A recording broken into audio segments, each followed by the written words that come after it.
kening ini yang di sini adalah simbol rasio, simbol otak, merupakan penggerak segala. Pikiran namanya, fikir, konstruk mind ada di sini, ya. Sebenarnya konstruk mind tidak di sini, tapi mind itu dibentuk oleh mind berkonstruk oleh komunikasinya antara fikir dengan zikir, antara rasio dengan kolbu, ya. Maka ini jangan dipateni. Lek kamu sujudnya ini terlalu ini sampai mati, maka pikiranmu yang mati, rasiomu yang tidak jalan, maka hatimu yang gelap, gitu. Sebenarnya hati tidak gelap. Tidak kamu hidupi, hidupnya hati, terangnya hati dengan pikiran. Maka yang kamu sujudkan sekali lagi bukan kening, tapi adalah perut. Ya bagaimana ini? Nah, masuklah toriko. Masuklah toriko. Masuk toriko itu disitulah akan dibimbing satu bagaimana kita ini bermaksud. Gitu.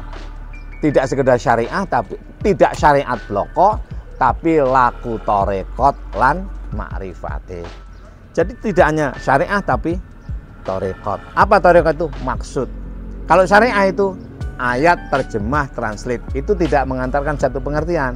Kalau torekot itu sudah dibalik kata, dibalik lafaz maksud.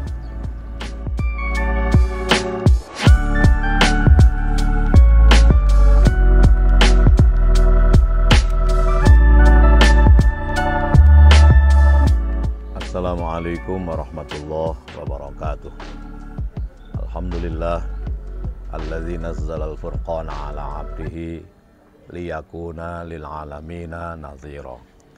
Asyhadu an la ilaha illallah wahdahu la syarikalah wa asyhadu anna sayyidana wa nabiyyana Muhammadan abduhu wa rasuluhu sallallahu alaihi wa ala alihi wa ashabihi arsalahullahu basira wa nadhira. Wa da'iyan ilallahi bi'idnihi wa sirajan munira. Allahumma salli wa sallim wa barik ala habibina wa syafi'ina qurrati a'yunina wa maulana Muhammad ibn Abdullah wa ala alihi wa ashabihi wa asba'ihi wa man tabi'a hudah ila yaumil qiyamah.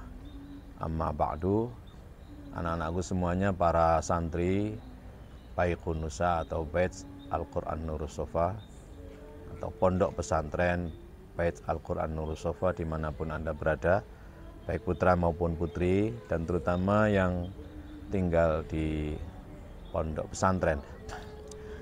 Hari ini demikian pula, hari ini kebetulan Abi bersama Mama menghadiri acara manten atau akdun nikah adik Abi, insya Allah dilaksanakan besok pagi, dan kami sedang mampir di Hotel Patria Blitar ini, serta para pemirsa ya, yang setia, para subscriber, liker yang telah setia mengikuti channel YouTube saya, Yaimim Official, ngaji filsafat, tasawuf dan thariqah dimanapun Anda berada.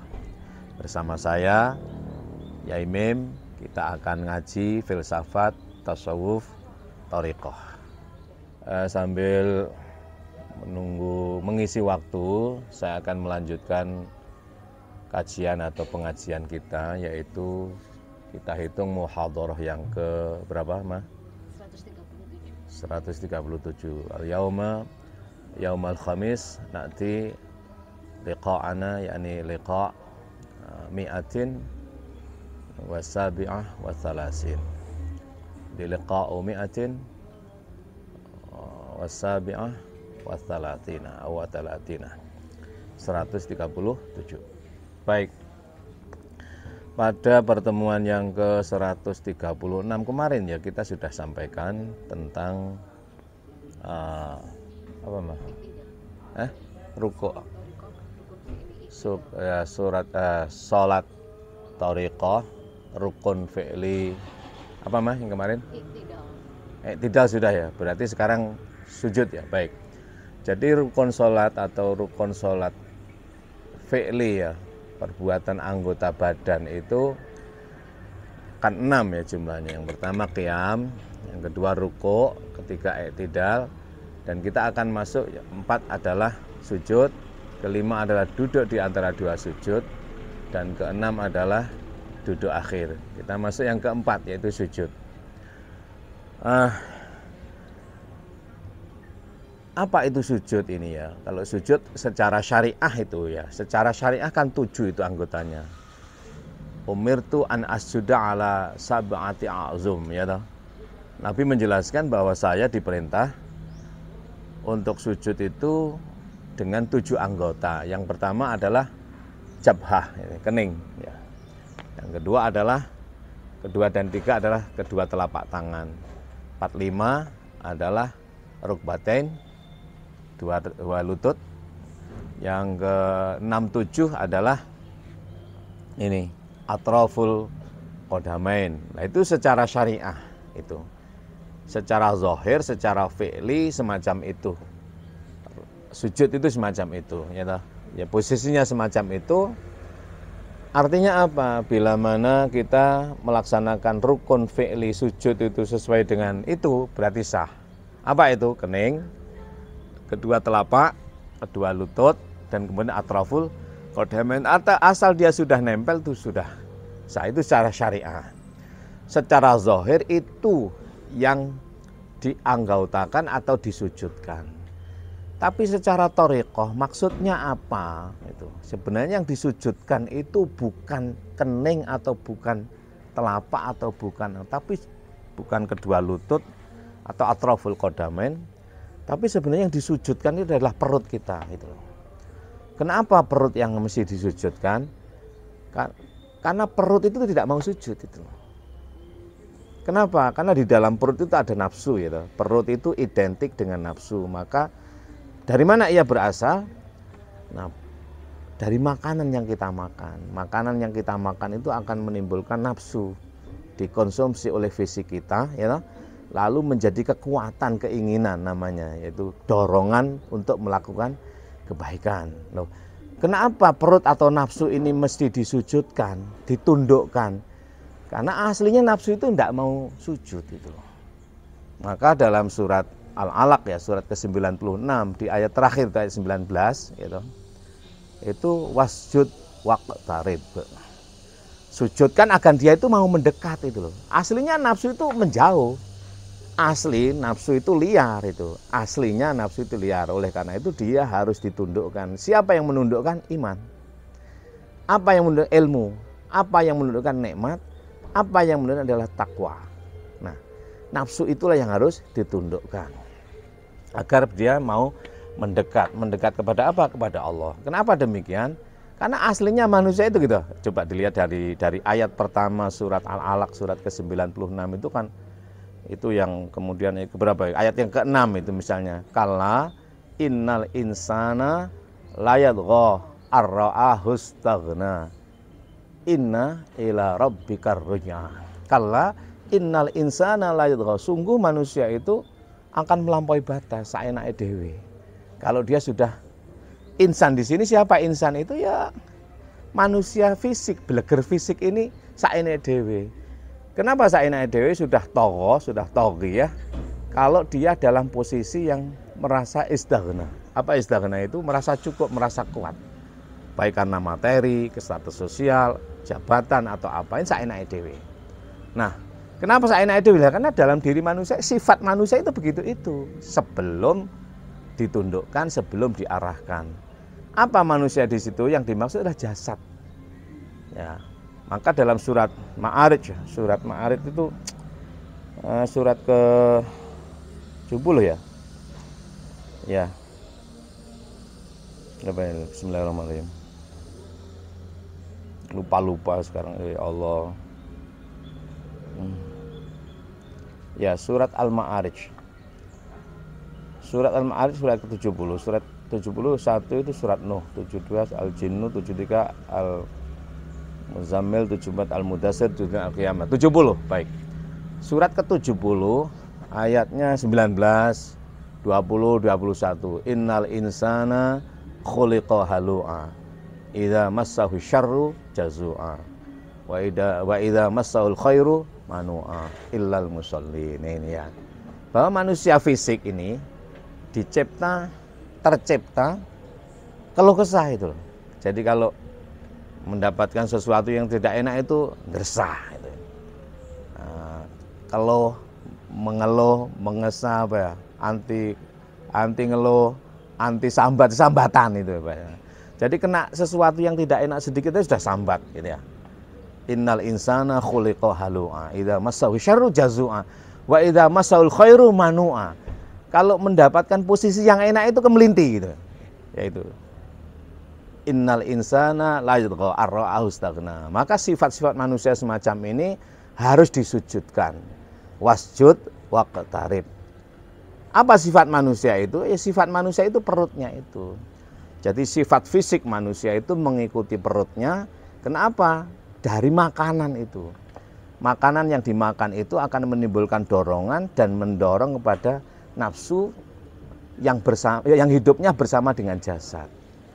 Jadi nafsu itu nafasnya berupa nafas ini bersama dengan jasad. Nah, itu dorongannya dorongan yang tidak baik. Nah, maka dia disujudkan. Oleh karena itu berkali-kali saya sampaikan bahwa maka a'dha'u sujud, terutama kening ini, terutama kening, ya kalau hidung kan sunnah ya, hidung tidak harus. Karena kita tahu ya orang itu punya hidung kan macam-macam, ada yang hidung, ada yang mancung, ada yang bahkan mancungnya juga ada yang mohon maaf ke dalam, yaitu agak kesulitan kalau diwajibkan. Itu sekedar kening ini.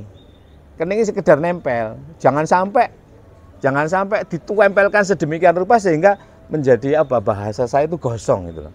Maka yang digosongkan, diulek-ulek sampai dia itu tunduk itu adalah perut. Oleh karena itu bagaimana itu? Ya rasa, bersifat rasa. Maka ketika Anda sujud, ya toh, ketika Anda sujud itu sebenarnya bukan mensujudkan kepala. Simbolnya aja, maka siapa? Ibnu Arabi ya, Asy' al-Kabir, Syekh Muhyiddin dalam bukunya Al-Futuhat Al-Makkiyah itu memberikan satu pendekatan namanya metafora simbolik atau simbolik metaforik ya. Bahwa semua teks itu termasuk sujud dan lain sebagainya, anggota sujud itu simbol gitu. Dia harus dimaknai secara metafor, kiasan, secara meta itu. Jangan ditangkap tekstualnya. Jangan ditangkap lafadznya, jangan ditangkap fisiknya. Itu adalah simbol. Apa artinya? Itu yang dicari. Simbol itu mengandung arti. Apa maksudnya? Itu kan. Maka dalam kaji thariqah itu ada sholat thariqah ya. Kalau sholat syariah sudah selesai. Asal sujudmu itu menggunakan 7 anggota badan, yaitu kening, 2 telapak tangan, ini, kemudian 2 lutut, dan atroful qadamain, yaitu ujung-ujung daripada telapak kaki, gitu. Maka sudah sah. Sah itu artinya sahih ya, sahha yasih, sahih benar artinya. Tapi benar ini belum tepat itu loh. Maka kebenaran itu harus dipertemukan dengan thariqah. Jadi ontologis itu mesti di epistemologi. Gitu. Jadi yang syariah itu mesti dithariqahi. Maksudnya apa itu? Maka sekali lagi saya sampaikan bahwa yang disujudkan itu, yang ditundukkan itu agar supaya mau mendekat adalah perutmu, yang di situ ada nafsumu. Alias apa? Nafsumu yang amarah bisu itu, mendorong untuk melakukan kejahatan itu harus kamu tundukkan agar supaya dia tidak lawamah. Apa lawamah itu? Mencela atau ngumpat siapa saja. Supaya apa? Dia mau mendekat. Apa bentuknya? Mulhamah. Mendekat kepada apa? Mendekat kepada iman, mendekat kepada sidik, mendekat kepada amanah, mendekat kepada tabligh kejujuran, mendekat kepada fatanah. Ya toh? Mendekat kepada ilmu, kebenaran, mendekat kepada nikmat, yaitu selalu mau olah rasa, dan mendekat kepada takwa sehingga mau taat kepada iman. Nah, sehingga waqtarib, wasjud waqtarib. Nafsumu itu yang harus adanya pusatnya di perut. Pertanyaannya gini, bagaimana yo? Wong sujudnya pakai kening, pakai ini kok yang disujud, yang ditundukkan kok justru perutnya, yaitu bersifat rasa. Oleh karena itulah maka kebenaran itu mesti dipertemukan dengan ketepatan. Karena kebenaran saja itu tidak cukup, harus tepat. Sering saya contohkan, kalau kita membaca takbir Allahu Akbar misalnya ya, asal kalimatnya tidak dirubah, dimanapun, kapanpun, asal Allahu Akbar itu benar. Tapi benar saja kan menjadikan tidak tepat. Misalnya kalau kita membaca takbir ya, waktu azan, tepatlah, benar dan tepatlah. Takbir malam hari raya Idul Fitri maupun Idul Adha itu benar dan tepatlah. Tapi kalau di siang hari di jalanan jam 12 siang ya, lalu takbir kenceng-kenceng itu, Allahu Akbar, Allah. Itu ya benar saja, kalimatnya nggak dirubah, tapi tentu tidak tepat. Kenapa?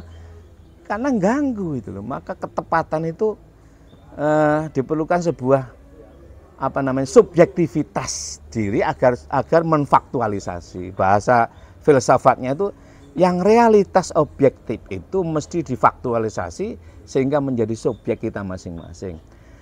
Yang di luar itu, yang syariah itu harus ditangkap oleh iman itu. Syariah itu tidak ada artinya kalau nggak kamu imani. Blitar berapa? 80 kilo. Itu tidak ada artinya kalau nggak kamu imani. Kamu harus percaya bahwa Blitar arahnya ke barat atau ke timur atau kemana, jaraknya sekian. Kalau kamu percaya, baru ada gunanya. Percaya sebenarnya belum ada gunanya loh. Dia harus dibuktikan loh. Bagaimana? Ya kamu ikuti gitu loh. Jadi tulisan Blitar 82 kilo itu syariah. Nah, kamu percaya terhadap itu namanya iman. Thariqah namanya. Nah baru kalau kamu membuktikan datang ke Blitar sesuai dengan imanmu itu, baru kamu bisa mendapatkan rasa thariqah, rasa percaya, itu namanya hakikat. Alias faktualisasi diri, memang fakta diri. Sehingga yang realitas itu diproses melalui subjektivitas sehingga memfaktualisasi namanya hakikat. Nah, baik, saya kembali kepada sujud. Jadi mohon maaf pada teman-teman yang sujudnya, mohon maaf keningnya agak gosong, itu sujudnya sudah benar ya kurang tepat itu. Eman badonya. Kenapa? Maka lagi-lagi kalau saya sampaikan semacam itu selalu merujuk pada surat Al-Fatah ayat terakhir itu. Surat Al-Fatah itu surat ke-48 ya. Ayat terakhir itu ayat 19, karena hanya 19 itu. Itu Muhammadur Rasulullah walladzina ma'ahu asyidda'u 'alal kuffari rahama'u bainahum tarahum ruk'an sujada yabtaghuna fadlan minallahi wa ridwana simahum fi wujuhihim min athari sujud.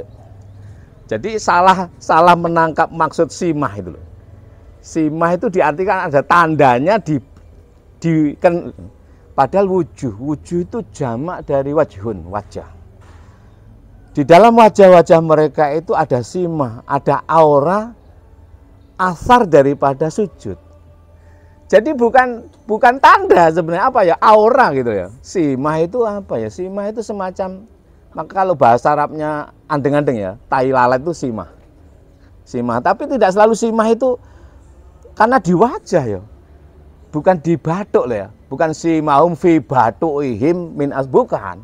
Simahum fi wujuhim, wajah totalitas. Berarti ada aura wajhu talqin, bahasa agamanya itu selalu ramah dengan siapa, apa, tanpa membeda.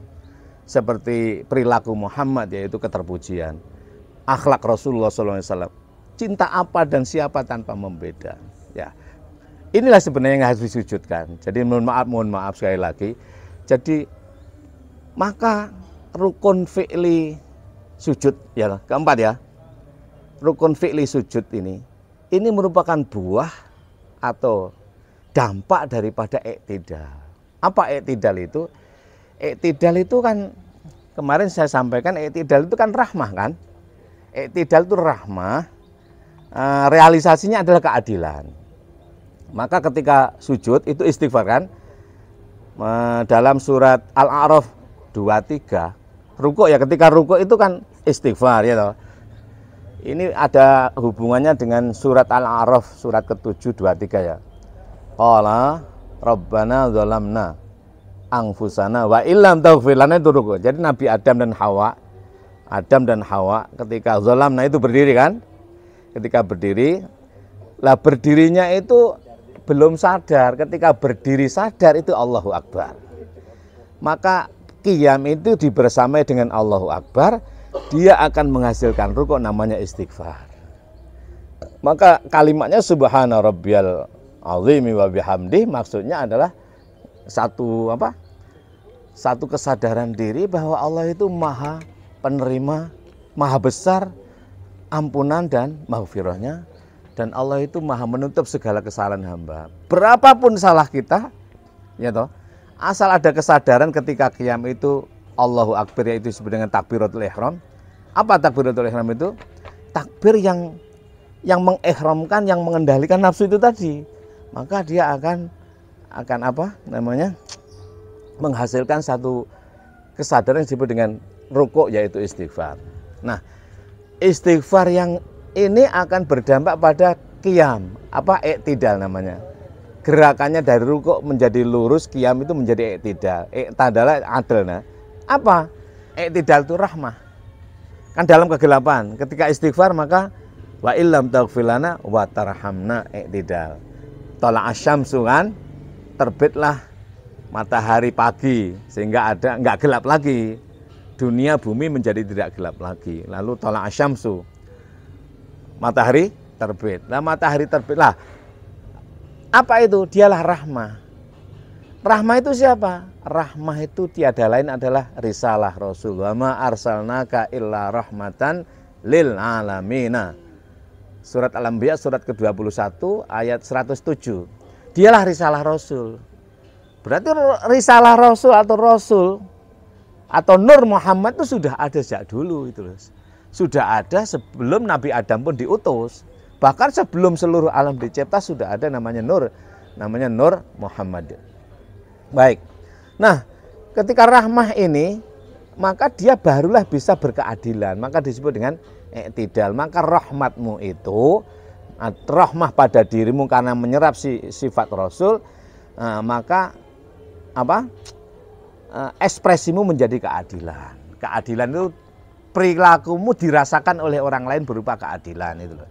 Kalau rahmah itu rasamu, nah perilaku ekspresi rahmahmu pada lingkungan berupa keadilan, tidak kezaliman itu loh. Bukan kezaliman pada orang lain, bukan iri benci, bukan karena nafsu, bukan karena apa, tapi berupa keadilan. Ya aku ngene ya ngene, wong iku ngene. Ojo dupeh kamu nggak duwe bojo, kamu rondo misalnya atau kamu dudo, lalu orang lain mbok seru seperti kamu, namanya nggak adil itu, ya toh. Ya kamu, orang lain. Jangan kamu misalnya istrimu lari dari rumahmu, lalu kamu nggak suka dengan orang yang bersatu dengan istrinya, ini namanya nggak berkeadilan, alias kamu belum rahmah.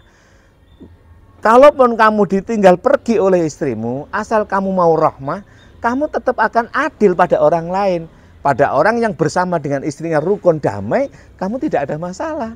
Ya, jadi tidak menyalahkan orang. Lah ini baru berdampak pada sujud. Maka sujud itu sekali lagi bukan mensujudkan, bukan menundukkan kening, tapi adalah menundukkan hawa nafsu.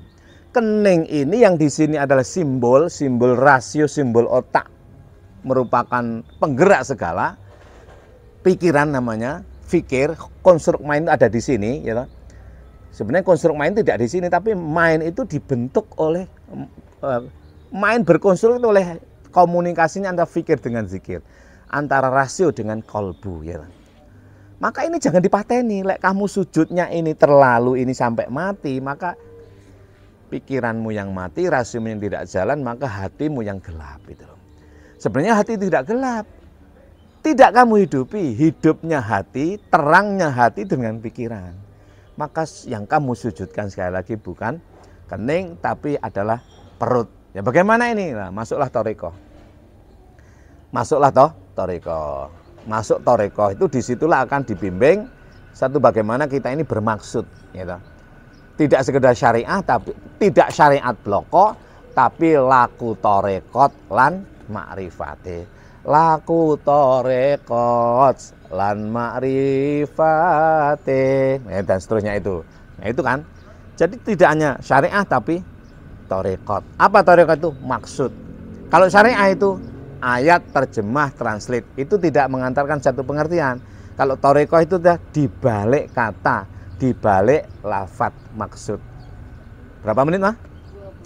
22. Baik. Jadi paham jadi sampai di sini ya. Kenapa apa yang disujudkan secara syariah 7. Secara syariah 7 anggota sujud, yaitu kening. Kening, kalau hidung itu tidak wajib. Nah, sujud itu rukun fi'li yang keempat. Jadi sholat itu jumlah rukunnya kan 13, dibagi menjadi 4, yaitu rukun qauli, rukun fi'li, rukun qalbi, dan tartib. Jadi rukun qauli itu ucapan jumlahnya 5, yaitu takbiratul ihram, kemudian Fatihah, tahiyat, sholawat, dan salam. Nah, rukun fi'li itu jumlahnya 6.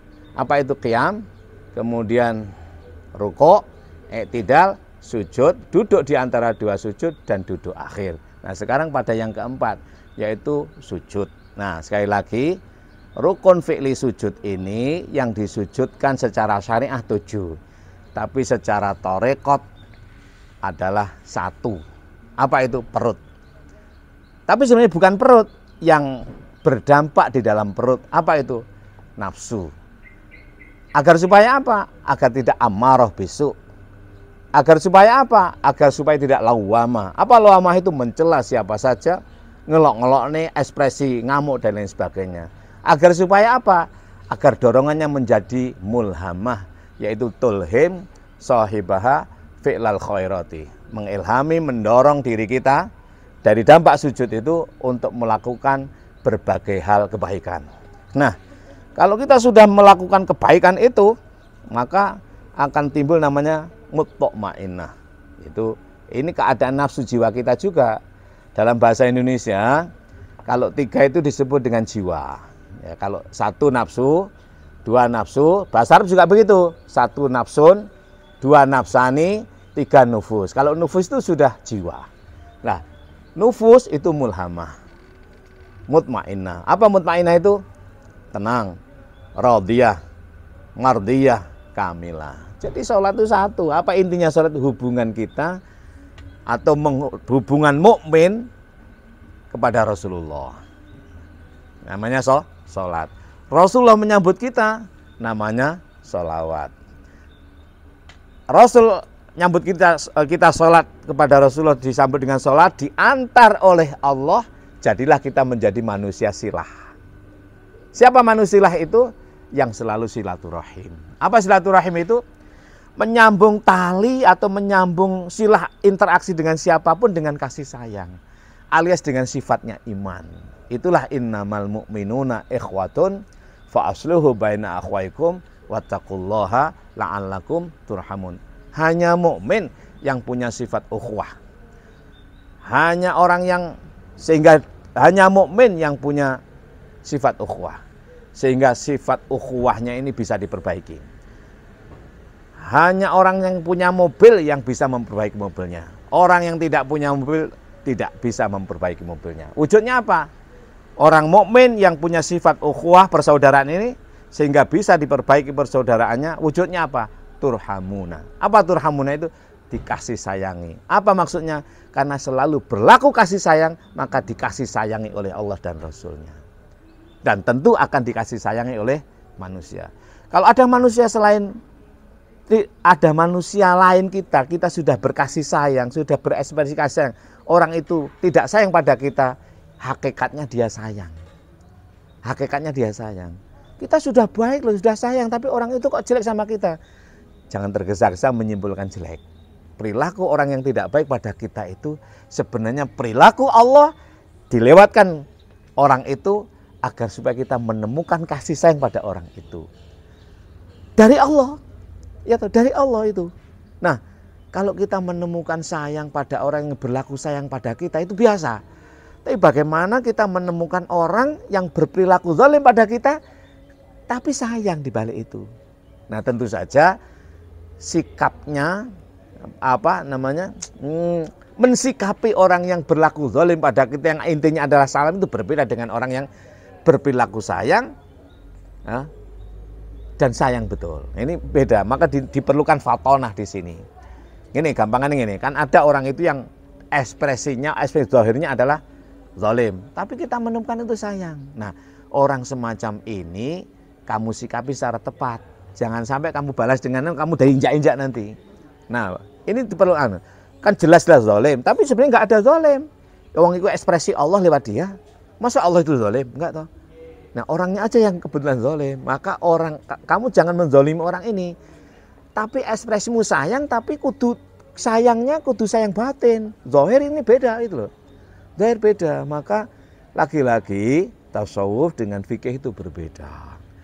Maka fikih itu al-zahiru yadullu 'alal batin, ya toh? Yang zahir itu menjadi dilalah terhadap yang di dalam diri kita. Apa yang diekspresikan itu adalah, nah kalau tasawuf belum tentu. Yang zahir itu adalah ketepatan apa yang di batin. Nah, al-zahiru tariqatul batin. Al-zahiru tariqatul batin. Ya toh? Nah, sedangkan fikih al-zahiru yadullu 'alal batin. Nah, sedangkan tasawuf apa? Al-zahiru tariqatul batin. Zahirnya kuasar. Ya memang dia harus bersikap kasar. Maka sering saya contohkan, banyak orang salah paham dengan Sayyidina Umar karena dilihatnya secara zahir yang temperamental. Ya kalau kasarnya Umar itu tetap, kalau dulu kasarnya itu karena dorongan hawa nafsu, kalau setelah ikut Rasulullah kasarnya karena dorongan iman, rupanya sayang. Maka pernah diprotes pada sahabat pada Rasulullah, ya Rasulullah, bagaimana Umar itu sudah ngikut panjenengan kok masih nggak tenang hidupnya? Wow, kamu salah paham. Umar ngono orang yang paling tenang sepanjang manusia dicipta. Seandainya lawuzi'a itminanu Umar linnasi jami'an lawazana itminanu Umar. Seandainya ketenangan Umar dibagi kepada seluruh manusia mulai dari zaman Nabi Adam sampai hari kiamat nanti, maka ketenangan Umar tetap lebih kuat, lebih berat. Ya loh. Ini jangan dimaknai tekstual, ini simbolik lagi, ini gaya bahasa hiperbola, penegasan mubalaghah. Sebenarnya nggak begitu, itu untuk menegaskan, oh itu gitu kan, biasa kan. Seperti sering saya contohkan, Pak Soekarno itu kalau pidato katanya begitu berapi-api. Gunung tinggi akan kudaki, gitu, lautan kesubrangi. Lah itu lelek dimaknai, nggak dimaknai simbolik ya. Lek mendelep Pak Karno, ya. Bagaimana Pak Karno mau naik gunung tinggi ya nggak bisa toh. Jangankan hujan peluru, jangankan hujan apa batu ya, hujan peluru pun, pokoknya nggak diwedil gampangan itu hiperbola namanya mubalaghah. Baik, jadi secara syariah yang disujudkan adalah kening, kedua tangan, kedua lutut, atraful qadamain, ujung-ujungnya telapak kaki.